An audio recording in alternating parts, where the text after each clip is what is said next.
Em março desse ano, o Gravity Circuit só tinha um atalho conhecido, que era se esgueirar por esse caminho aqui embaixo.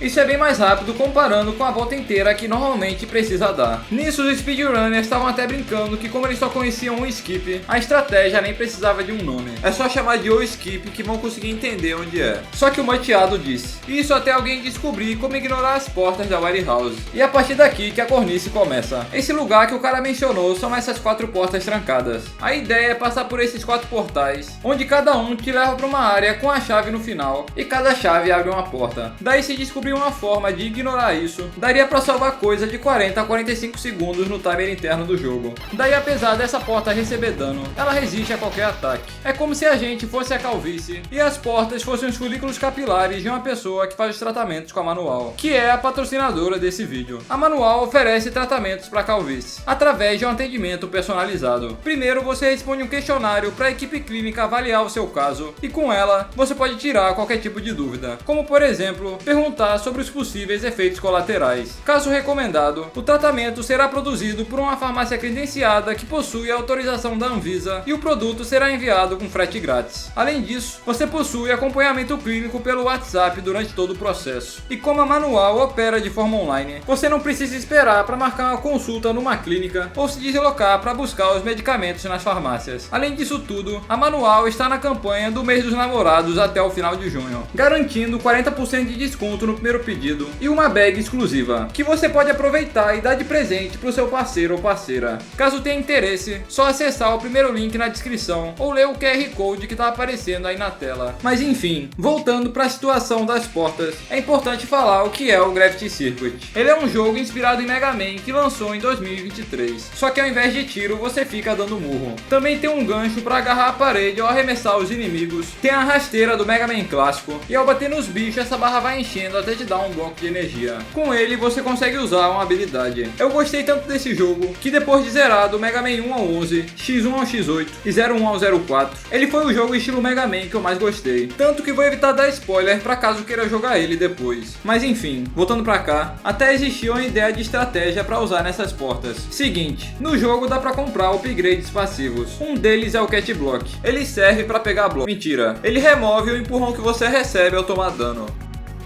Só que além disso, também faz um efeito que congela o jogo por um tempo.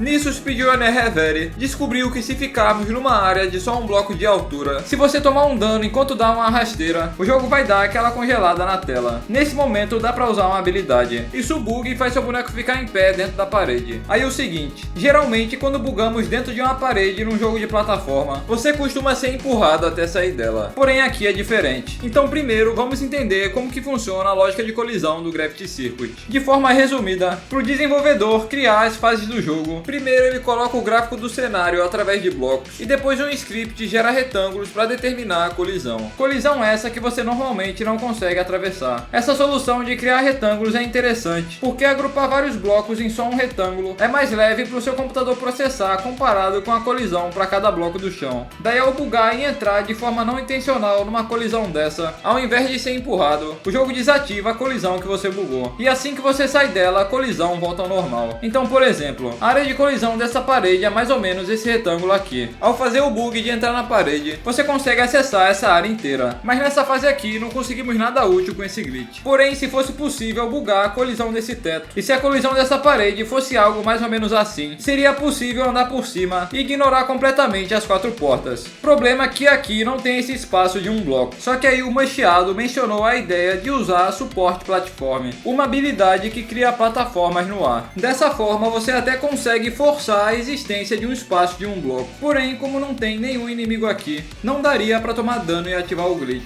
Mas mesmo assim, ele continuou testando os efeitos dessa plataforma e viu que dependendo da posição, ela consegue te empurrar para o lado. E logo depois, ele conseguiu usar a plataforma para bugar nesse teto da primeira fase do jogo. O problema é que ele não estava gravando quando acertou isso. E quando tentou gravar, não estava conseguindo replicar o bagulho. A ideia era usar suporte plataforma e depois o Gravity Dash embaixo dela. Essa habilidade faz dar um dash em alguma direção. Fazendo debaixo da plataforma, você dá um teleporte bugado. Daí chega a minha primeira aparição nessa história de corno. Nesse período eu só tinha jogado o jogo casualmente. Eu só tava nesse Discord porque eu tava pensando em aprender a speedrun dele. Mas mesmo sem saber nada da run, eu sabia como ajudar ele a replicar o glitch. Se liga, como falei antes, a suporte plataforma é uma habilidade, então precisa de uma barra de energia para usar. Barra essa que conseguimos ao bater em inimigos ou usando a máquina de checkpoint. Porém, como o jogo não tem nenhuma versão modificada para praticar speedrun, caso queira tentar bugar esse teto, vai precisar ficar recuperando a energia para continuar usando as plataformas. A forma mais rápida disso seria voltando no checkpoint, o que é bem imundo. Para ficar menos pior, dá para usar um save no Circuit Mode. É um modo especial que libera quando zera. Nele, quando não temos barra de energia, você consegue usar o HP no lugar. Dessa forma dá para testar um pouco mais antes de voltar para o checkpoint, mas mesmo assim é podre. Um método melhor seria com o Cheat Engine, ferramenta que permite manipular as memórias do jogo. Geralmente os tabacudos usam isso para hackear em jogos online, porém aqui tem como usar para deixar o HP infinito. Dessa forma você conseguiria ficar usando a habilidade sem se preocupar em voltar para o checkpoint. Daí a lógica por trás disso é o seguinte: tudo dentro do jogo é armazenado em memórias. Tem uma que registra a sua posição horizontal, outra para armazenar o seu HP, aqui registra o timer e etc. Nisso a ideia é usar o Cheat Engine para encontrar a memória do HP e dar um freeze. Isso faz com que a memória não consiga atualizar o valor. Então mesmo tomando dano ao usar habilidades, o HP sempre vai ficar travado no valor máximo. Então bora aprender a fazer isso. Estou aqui no Gravity Circuit com o Cheat Engine. Daí apesar da gente conseguir ver que o HP são 16 palitos, não tem como adivinhar como esse número realmente está armazenado na memória. Então eu venho aqui, ponho o que não sei o valor inicial e escaneio todas as memórias do jogo. Nisso o Cheat Engine encontra 164 milhões de memórias. Agora eu venho aqui e tomo um dano. Como o nosso HP abaixou, conseguimos supor que o valor da memória que armazena o nosso HP também diminuiu. Então eu vou pegar os 164 milhões de memórias e escanear de novo, porém mantendo apenas os que diminuíram de valor em relação ao primeiro escaneamento. Por exemplo, se uma memória no primeiro escaneamento tinha um valor 20 e agora no segundo ela continua com 20, ela vai ser desconsiderada. Enquanto se uma tinha um valor 50 e depois foi para 40, vai ser mantida, já que 40 é menor que 50. Dessa forma, peneirando as 164 milhões, sobra 796 mil. Só que dessas memórias, algumas ficam constantemente mudando de valor, coisa que provavelmente não acontece com o nosso HP. Se eu ficar parado sem tomar dano, dá pra supor que o valor do HP não está mudando. Nisso eu fui escaneando as memórias para ir removendo as que mudavam e sobraram 524 mil. Agora é só fazer mais escaneamentos até chegar num número pequeno de memórias. Eu tomo mais um dano, filtro as memórias que diminuíram, sobra 380 mil. Apanho de novo, filtro outra vez e sobra 7 mil. Apanho, filtro de novo, sobra 2 mil. Daí eu ando sem perder HP, removo as que mudaram e sobra 30. Depois subo, pego um drop que recupera a vida e filtro as memórias que aumentaram de valor, sobrando 9. Removo de novo sem alterar a quantidade de vida e mantenho as que não mudaram de valor, sobrando só 3. Daí, como falei antes, eu não sei como a memória interna do jogo armazena o HP. Essa primeira memória pode ser o seu HP, enquanto essas outras duas algo nada a ver. Porém, também existe um mundo onde essas três memórias sejam relacionadas com o HP. Por exemplo, essa primeira pode ser o valor do seu HP, a segunda a quantidade de palitos que mostra aqui em cima, e a terceira, sei lá, o HP que mostra quando pausa o jogo. Até tem como descobrir no Cheat Engine qual que é o cenário, mas nesse caso, considerar esse segundo cenário já funciona. Então eu venho aqui e clico nesse X para frisar as três memórias. Se elas realmente forem memórias relacionadas ao HP, minha vida vai manter sempre cheia.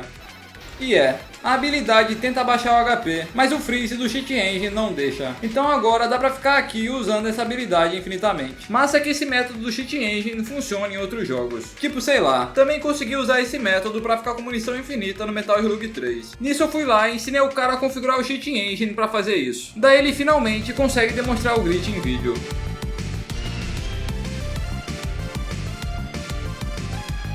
A forma que ele bugou, na verdade, não tem nada a ver com o Gravity Dash que ele estava tentando investigar. Se liga, a ideia do glitch é que quando você está abaixado, a sua área de colisão é menor do que quando você está em pé. Então ao passar por uma brecha que só consegue entrar se estiver dando rasteira, ao chegar no final da plataforma, o personagem sai da rasteira e fica agarrado na parede. Ou seja, sua colisão muda de uma menor para uma maior, o que faz você entrar no teto. E como já vimos, quando isso acontece, a área de colisão dessa parede é desativada, permitindo andar nessa área aqui. Aí logo depois de fazer isso, ele foi tentar atravessar o portão do Warehouse e acabou conseguindo. O problema é que não estavam achando uma forma fácil de fazer. Isso salva 40 segundos, mas se passar 1 minuto para acertar não vale a pena. Daí tanto o Mancheado como o Revere ficaram tentando descobrir uma estratégia consistente, o que era bem complicado, já que a forma que estavam fazendo era meio que na loucura. A ideia era criar a plataforma, dar a rasteira e farofar pulo até passar. Nisso ficaram madrugando e não chegaram em lugar nenhum. Porém no dia seguinte, eu decidi testar isso. E eu consegui acertar. E não só isso, na verdade eu tava acertando direto. A minha estratégia era dar um murro na plataforma e depois um pulo. Tava tão trivial que até aquele teto da primeira fase tava tranquilo. Eu conseguia passar até por debaixo. Só que mesmo gravando, mostrando os botões que eu tava apertando, o Reverie não conseguia replicar de jeito nenhum. Eu que nunca tinha feito speedrun do jogo tava acertando, enquanto o segundo speedrunner mais rápido na categoria N% tava passando fome. Isso tava tão bizarro que começamos a suspeitar que tinha algo de diferente no meu jogo. Daí eu passei meu save pro Reverie e mesmo assim nada. Com isso fomos no Parsec, um programa que permite eu jogar no PC dele de forma remota e vice-versa. Nisso a teoria foi confirmada. No PC dele eu não tava acertando o glitch, e quando ele tentou no meu, ficou acertando. Daí a última coisa que pensamos foi comparar as nossas configurações de uma em uma. E só assim, finalmente descobrimos o culpado. Ele mesmo, o slide manual. Seguinte, na primeira versão do jogo, só dava pra fazer a rasteira com baixo e botão de pulo. Da mesma forma que os Mega Man de NES. Só que depois chegou um update permitindo fazer isso apertando um botão, junto com a opção que deixava desativar a rasteira manual. Problema que o update foi feito às pressas e acabou não sendo testado direito. Quando você entra num espaço de um bloco, o seu boneco obrigatoriamente fica abaixado, como se a gente estivesse segurando para baixo. Por causa disso, se clicar o botão de pulo, você dá uma rasteira. Mas com o slide manual desativado, se clicar o botão de soco e depois pulo, ao invés do boneco dar um murro e uma rasteira, ele pula e buga dentro da parede.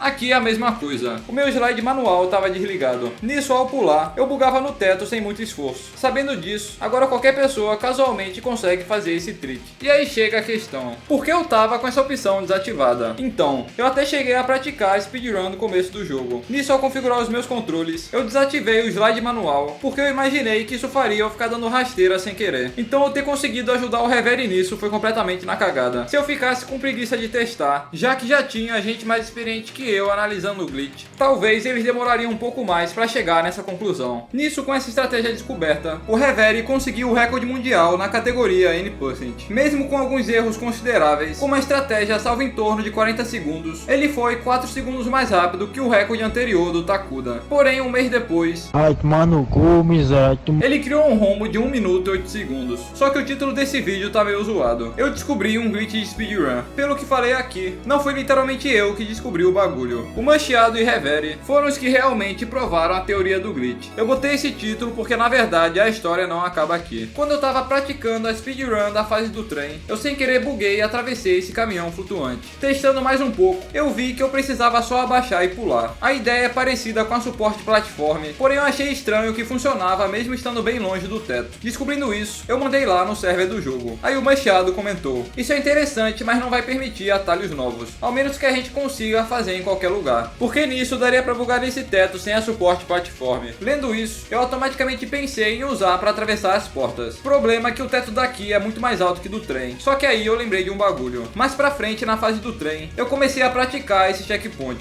Primeiro você usa a habilidade Function Overload. Ela temporariamente aumenta sua velocidade e habilita um double jump, em troca de aumentar o dano que você toma. Daí depois tem que brigar com o helicóptero. Nisso a ideia é dar 2 pulos e ficar usando a skill que joga várias bolas em um ar. Fazendo isso colado com o helicóptero, todas as bolas dão um dano e você consegue destruir ele bem rápido. Depois tem que subir e fazer isso.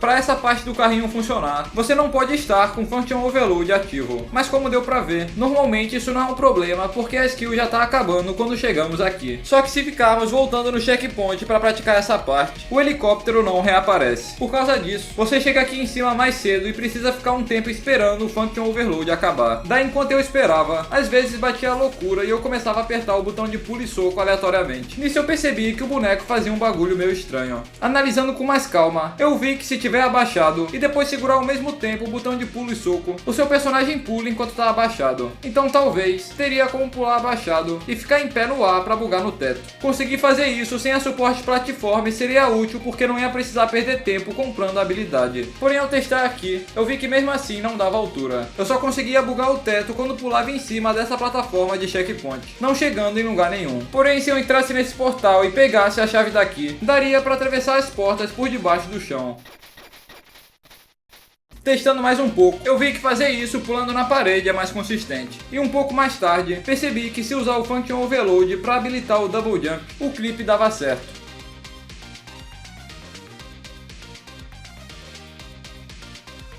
Depois disso, também descobri como atravessar as portas sem um Function Overload e sem entrar nesse portal para liberar o espaço.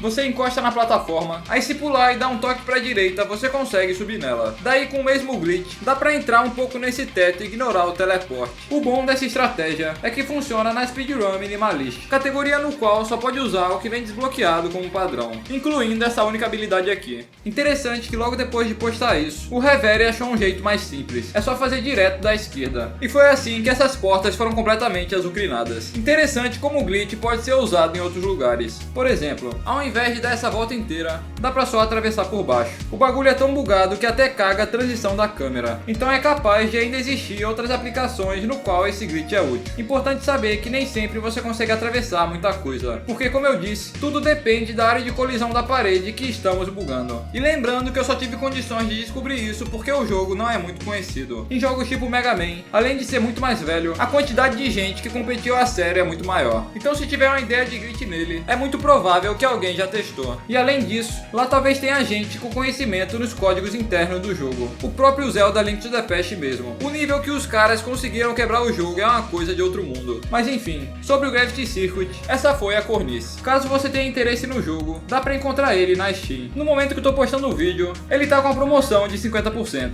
Por fim, não posso deixar de agradecer aos membros do canal. O Quebra-Coco, Argila Gay, na verdade não acaba aqui. Enquanto eu editava o vídeo, o trick se desenvolveu mais ainda. Primeiro, um speedrunner chamado Azo percebeu que nem precisa do Function Overload para bugar nesse teto. Dá pra usar a habilidade que vem desbloqueada por padrão no lugar, podendo ser outra opção para a categoria Minimalist. Além disso, bugar o teto com pulo duplo é mais ceboso do que com a suporte platform. Até o recordista mundial tava tendo alguns problemas em acertar quando começou a implementar a estratégia pela primeira vez. Só que aí, eu descobri um método mais fácil. Se clicar o botão de pulo e soco ao mesmo tempo, e depois reapertar o soco, você dá um chute pra baixo, quica na porta e buga o teto. Assim que eu descobri isso, eu consegui acertar várias vezes seguidas. Então agora, você consegue fazer isso de uma forma fácil, rápida e nem precisa de bush ou upgrade. E aproveitando que eu já caguei na ordem do vídeo, tem uma informação que ninguém liga que eu acho massa. O motivo do desenvolvedor ter programado essa mecânica de ignorar a colisão do chão quando você entra nele de forma bugada. Então, na programação existe algo chamado biblioteca, que são códigos pré-escritos que podem te ajudar a desenvolver algum sistema. Por exemplo, vamos supor que você quer programar a câmera do jogo. Quer fazer com que ela sempre siga o personagem de forma suave e pare de avançar de acordo com paredes específicas. Ao invés de programar essa câmera do zero, dá para usar uma biblioteca que já tem várias funções prontas que ajudam a criar uma câmera. Para a física do Gravity Circuit foi a mesma coisa. Ele usou uma biblioteca, no qual também tem esse sistema do boneco ser expurgado para um lado parecido com no Mario World. Problema é que isso pode ser meio imprevisível. Sei lá, imagina que ao invés de você ignorar a colisão aqui, você acaba sendo desgomitado para a direita e fica travado aqui dentro. Seria muito pior. Algumas situações do jogo até utilizam esse sistema, tipo esse inimigo aqui. Se eu arremessar ele colado na parede, dá pra ver que ele bugadamente para aqui no canto. Nisso, ao usar a habilidade que faz o inimigo ficar travado no ar, a gente vê que a física do jogo dá umas loucuras e fica jogando o bicho entre os dois cantos da tela. Então por isso, fazer o personagem ignorar a colisão do chão pode ser mais interessante. Mas enfim, de resto, só falta agradecer ao pessoal que me ajudou a fazer esse vídeo. Os próprios speedrunners me ajudaram a tirar algumas dúvidas, assim como o desenvolvedor do jogo. Além de me ajudar tirando dúvidas, também chegou a dar uma verificada no roteiro, o que foi muito massa porque realmente eu gostei bastante desse jogo. E por fim, não posso deixar de agradecer aos membros do canal. Primeiro os cornos dono de posto, Jaime Mendonça, Arthur Lopes, Charivan X e Smiley Demon. Também os cornos estagiários, Ruído, Soul Knight, Leproso, Lírio, Guizinho, Renan Cruz, João, Lanael Vardami, Gorira e Mr. Thompson. E os cornos baixa renda também.